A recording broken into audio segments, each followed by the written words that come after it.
नमस्कार. जय महाराष्ट्र. जो प्रकार माझ्यात आणि पत्रकारांमध्ये हा झालेला आहे त्याच्यासाठी मी मनापासून दिलगिरी व्यक्त करतो आणि हा प्रकार का घडला हे जरा आपल्याला सांगू इच्छितो. ज्या दिवसापासून मी शिवसेनेत प्रवेश केलाय त्या दिवसापासून एकदम वाईट शब्दात आणि शिव्यागाळ करून मला जे अपमान करत होते तरी पण मी सर्व अपमान सहन केले. तरी सुद्धा आज सकाळी परत एक पत्रकार मित्र आले होते. मी त्यांना हात जोडून विनंती केली की बाबा याबद्दल आपण कुठलंही मला विचारू नका.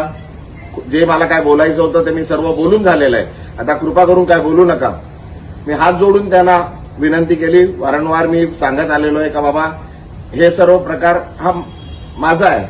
मला आपण जे शिव्या देतात आहे ठीक आहे, पण माझ्या परिवाराला, माझ्या मुलीला, माझ्या पत्नीला, माझ्या वडिलांना, माझ्या परिवाराला आपण जे वाईट बोलताय, शिव्या देतात आहे त्यापासून त्यांना जरा लांब ठेवा असं मी त्यांना वारंवार विनंती करत आलोय.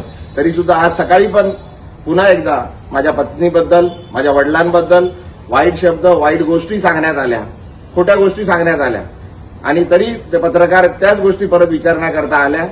माझ्याकडून त्यांना विनंती करण्यात आली पण त्यांनी न थांबता ते चालू राहिलं. त्याच्यात जरा वाद जरा जास्त झाला.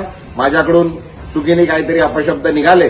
मी त्याकरता पुन्हा एकदा त्या पत्रकारांची आणि पूर्ण पत्रकार समूहाची मनापासून दिलगिरी व्यक्त करतो आणि हे का होतंय हे मी आपल्याला सांगितलंय.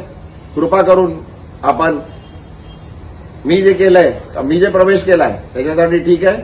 माझ्या परिवाराला, माझ्या मुलीला, माझ्या परिवाराला, माझ्या पत्नीला, माझ्या वडिलांना जे हयात नाहीये, माझ्या आईना आणि माझ्या पूर्ण परिवाराला याच्यापासून जरा लांब ठेवा अशी आपल्याला विनंती करतो. धन्यवाद. जय हिंद. जय महाराष्ट्र.